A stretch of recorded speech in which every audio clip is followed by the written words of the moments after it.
que je suis en train de manger est en train de me détruire. J'ai 32 ans aujourd'hui et depuis 32 ans, je mange une alimentation moderne à type de pâtes, de riz, de pommes de terre, de viande, de poisson, toutes ces choses-là. Et en fait, je souffre depuis pas mal de temps maintenant de problèmes intestinaux. C'est-à-dire que j'ai quand même des fois super mal au ventre et obligé d'aller aux toilettes vraiment plusieurs fois par jour avec des grosses crises vraiment très douloureuses. Et donc récemment, je suis allé faire un examen de santé et mes examens de santé sont bons, mais le médecin m'a dit, ben, je pense que vous souffrez d'un syndrome, comment il appelle ça? Un syndrome de l'intestin irritable. Et je me rappelle qu'il y a un an de ça, j'ai changé mon alimentation parce que j'aime bien tester les choses, j'aime bien découvrir des nouvelles choses et j'avais changé d'alimentation pour un régime cétogène, même plutôt typé carné, carnivore. Et lors de ce régime-là, que j'ai tenu pendant presque 4 mois, 5 mois, eh bien, je n'avais quasiment plus aucun souci digestif. Et il y avait d'autres choses qui s'étaient améliorées, comme la qualité de ma peau, mon humeur, mon énergie. Et j'avais trouvé que c'était super intéressant. Et puis ensuite, j'ai changé mon alimentation parce que j'ai voulu faire une prise de masse pour pouvoir être énorme en musculation. Et donc, du coup, j'ai pris beaucoup, beaucoup de poids. J'ai dû manger, du coup, beaucoup, beaucoup de riz et de glucides pour pouvoir augmenter mes apports caloriques, pour pouvoir prendre de la masse. Et puis, au fur et à mesure que je recommençais ce régime à base de glucides, et ben, je trouvais que ma santé se détériorait petit à petit au niveau digestif. Je commençais à avoir des ballonnements énormes, je commençais à vraiment me sentir fatigué par moments, avoir des coups de barre, des choses comme ça. Et puis, là, aujourd'hui, avec mes maux de ventre qui continuent, j'ai pris la décision de repartir sur un régime cétogène type carnivore, parce que finalement, c'est ce qui me va plutôt bien.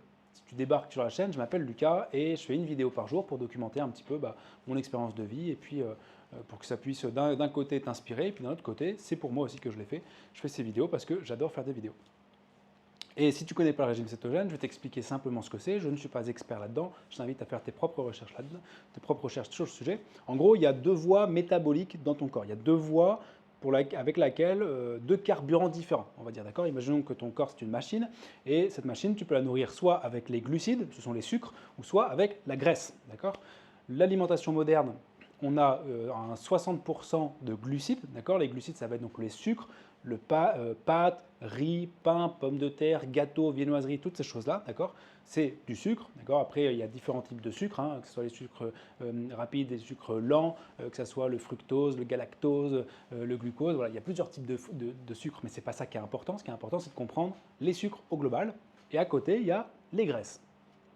Ces graisses-là, le corps va pouvoir les utiliser. Donc là, on parle plutôt de graisse animale, hein, mais on peut également trouver sur la graisse végétale des lipides. Les lipides, ce sont les gras et les glucides, ce sont les sucres. Et donc, les lipides vont pouvoir être utilisés par le corps, notamment par le foie, pour produire ce qui s'appelle des corps cétoniques. Ces corps cétoniques, ce sont des molécules. Ces corps cétoniques vont pouvoir être utilisés comme carburant par le corps. D'un côté, on a les glucides, les sucres qui vont être utilisés par le corps, et de l'autre côté, on va avoir les corps cétoniques, les graisses qui vont être utilisées par le corps. Pour activer l'un ou l'autre de ces métabolismes, de ces voies, soit il faut manger beaucoup de glucides, l'alimentation moderne nous fait fonctionner sur les glucides, soit il faut manger très peu de glucides et manger beaucoup de graisse, quasiment 70% de graisse dans ton alimentation. En faisant ça, le corps va plus avoir assez de glucides et donc il va devoir utiliser cette voie métabolique qui est du coup la production de corps cétoniques. Ces corps cétoniques, ils vont avoir le même rôle que les glucides, c'est-à-dire ils vont avoir apporté du carburant à ton organisme. Et ça va apporter les deux voies ont des avantages et ont des inconvénients. Moi, je ne suis pas religieux dans l'un ou l'autre. Je teste par rapport à ma propre expérience, par rapport aux études que je peux voir, et je fais mon propre avis. Et d'ailleurs, je t'invite à te faire ton propre avis sur la question, à ne pas me croire forcément, moi ou d'autres personnes, mais à te faire ton propre avis en faisant tes recherches. Et je vais repasser sur ce mode cétonique, sur ce mode de cétose. Quand on utilise les corps cétoniques pour faire du carburant, on dit qu'on est en état de cétose. Et je vais retourner dans cet état de cétose parce que ça me va bien au niveau digestif. J'ai beaucoup moins d'inconfort digestif lorsque je suis en état de cétose avec un maximum de graisse dans la journée, des protéines et un tout petit peu de glucides. Et en gros, comment ça se passe? Ça se passe qu'au lieu de manger du riz, de la viande et des légumes, eh bien, tu vas manger de la viande et des légumes et des graisses. Voilà, par exemple, ça peut être un steak avec du beurre et des courgettes. Bien que je suis en train de regarder en ce moment sur les végétaux, les oxalates. Je ferai sûrement une petite vidéo là-dessus pour expliquer ce que j'ai appris, compris, interprété par rapport à ça. Hein, les oxalates, ce sont comment ils appellent ça? C'est des phyto... Ah, je ne sais plus. En gros, ce sont des molécules au sein de la plante qui ont comme fonction dans le milieu naturel pour la plante d'empoisonner les animaux qui viennent la manger. Et du coup, nous, vu qu'on les mange, eh bien, on n'a pas forcément les systèmes digestifs faits pour digérer convenablement ces oxalates. Et du coup, ça s'accumule. Et je crois qu'il y a les leptides aussi. Mais voilà, je ferai une vidéo plus sourcée là-dessus. Et du coup, ça aurait tendance à empoisonner un petit peu l'organisme. Donc, pareil, moi, mon alimentation va plutôt être carnée, hein, plutôt avec des produits animaux, le moins transformé possible, le plus naturel possible, le plus bio possible, et peu de légumes, mais en tout cas des légumes choisis. Cette alimentation, moi je l'ai pu la tester, elle me va plutôt bien, j'ai quand même beaucoup moins de douleurs avec ça, beaucoup plus d'énergie. Les avantages du régime cétogène, je te laisse regarder, faire tes propres recherches, mais en vrai, souvent on dit, voilà, moi j'ai un confort digestif, j'ai une plus grande clarté mentale et j'ai pas de sentiment de faim. C'est-à-dire qu'on a un sentiment de satiété qui dure toute la journée et ça c'est très très agréable et une énergie qui est également constante. Et le simple fait de se réveiller le matin avec un ventre qui est léger, c'est quand même hyper agréable. Donc voilà, je pense que c'est des cas individuels. Si vous avez des doutes, rapprochez-vous d'un médecin par rapport à ça. Et moi, je ne fais pas de conseils en nutrition ni de conseils en santé. Je ne suis pas professionnel de santé. Je vais repasser donc sur ce régime-là. La seule appréhension que j'ai, c'est par rapport au niveau social. C'est très compliqué de manger dehors, de manger au restaurant, de manger avec des amis, d'être invité chez quelqu'un.